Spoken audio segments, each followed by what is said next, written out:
Thank you. Global channel జయంతి అమిరిశెట్టి. మన ఇంట్లో విగ్రహాలు ఉంటే ప్రతి అమావాస్యకి కానీ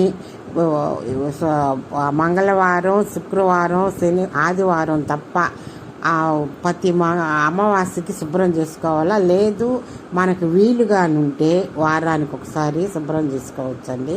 శుభ్రం చేసుకుని మొదట అన్ని నిమ్మకాయ వేసి శుభ్రంగా తోముకొని ఫస్ట్ ప్లేట్లు అష్టదళ పద్మం వేసి పసుపు, కుంకుమ, గంధము, అక్షంతలు వేసి దాంట్లో విగ్రహాలన్నీ శుభ్రంగా తడి బట్టతో తుడిసి శుభ్రంగా పెట్టేసి తర్వాత అన్నీ విష్ణుమూర్తి, నాకు విష్ణుమూర్తి అంటే చాలా ఇష్టం. విష్ణుమూర్తి విగ్రహం తర్వాత అన్నపూర్ణాదేవి ఎప్పుడు బియ్యంలో ఉండాలండి. అన్నిటికంటే విఘ్నేశ్వరుడు ఆది దేవుడు ఆయన ఫస్ట్ విఘ్నేశ్వరుడు.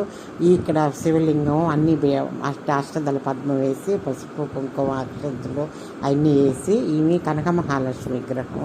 శివలింగం ఇంట్లో ఉంటే ప్రతి నిత్యము అభిషేకం చేయాలా. ఇది సాలాగ్రహం అండి. సాలాగ్రహం ఎక్కడుంటే అక్కడ పక్కన విష్ణుమూర్తి ఉండాలి. అందుకని నేను ఒక పల్లెలో విష్ణుమూర్తి సాలాగ్రహం పెట్టాను. తర్వాత అన్నీ ఇప్పుడు ఇక్కడ దీపారాధన అండి. దీపారాధన నిత్యం తోముకోవాలా. అది నెలకి వారానికి కాదండి. మనం ఎంగిలి పల్లి అన్నం తిని తోముకొని తింటాము. అట్లాగే నిత్యము దీపారాధన కుందిన తోమి మొదట పళ్ళెం అష్టదళ పద్మం వేసి పసుపు, కుంకుమ, గంధము, అక్షంతులు, పుష్పాలు వేసి అవతల నాకు దగ్గర లక్ష్మీ దీపం ఉందండి. లక్ష్మీ దీపం కామాక్షి దీపం కాదు, గజలక్ష్మి దీపం ఉంది.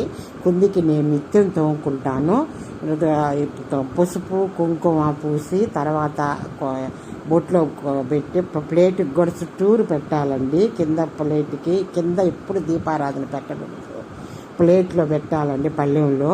తర్వాత ఇది రేపు కొంచెము ఆర్తి గంట కింద పెట్టకూడదు. తర్వాత ఇవి ముందర ఒత్తిడి వేయకూడదండి. నూనె పోసి తర్వాత ఒత్తిడి వేయాలా. నూనె పోసి 3 ఒత్తిడి వేయాలా. 3 ఒత్తులు మనకు మళ్ళీ ఉండాలా, దేవుడికి మళ్ళీ ఉండకూడదు. ఈ లక్ష్మీ దీపం కానీ కామాక్షి దీపం కానీ వెలిగించేటప్పుడు మనకు మళ్ళీ మనం ఇట్లా పెట్టుకుంటాం కదా, ఇట్లా మనం మళ్ళీ ఉండాలి దీపం అమ్మవారికి కనపడేటట్టు. ఎప్పుడు అగ్గిపెట్టితో వెలిగించకూడదు దీపాన్ని. మన మామూలు సాంబ్రాణి కడ్డీలతో కానీ లేకుంటే కర్పూరంతో కానీ ఆర్తితో కానీ ఏకావత్తితో కానీ వెలిగించాలా. తర్వాత పుష్పాలు, అక్షంతలు వేసి దీపానికి నైవేద్యం పెట్టి అగరొత్తిని చూపించి అగరొత్తిని చూపించేసి ఆమెకు నైవేద్యం దీపంకి నైవేద్యం పెట్టి అక్షంతల్లో పుష్పాలతో అన్నింటిలో పూజించి అగరొత్తులు పెట్టి తర్వాత ఏమంటే మళ్ళీ విఘ్నేశ్వరుడు ఈ పటాలకు అన్నిటికీ అభిషేకం చేయాలా. పసుపు, కుంకుమ, అక్షంతలతో అభిషేకం చేసి పుష్పాలతో అభిషేకం చేయాలా. ఈ విఘ్నేశ్వరుడు, ఈ నాగేంద్ర స్వామి అన్నిటికీ శంకు పూలు అంటే చాలా ఇష్టం కదా శివుడికి విఘ్నేశ్వరుడికి జిల్లేడు పూలు అంటే చాలా ఇష్టం. జిల్లేడు పూలు చిన్నవి ఉన్నాయి చూడండి, చిన్నవి కోసుకొచ్చాను. అవి ఈయన అన్నిటికి కోసి అందరికీ పూలు అన్నీ పెట్టి అమ్మవారికి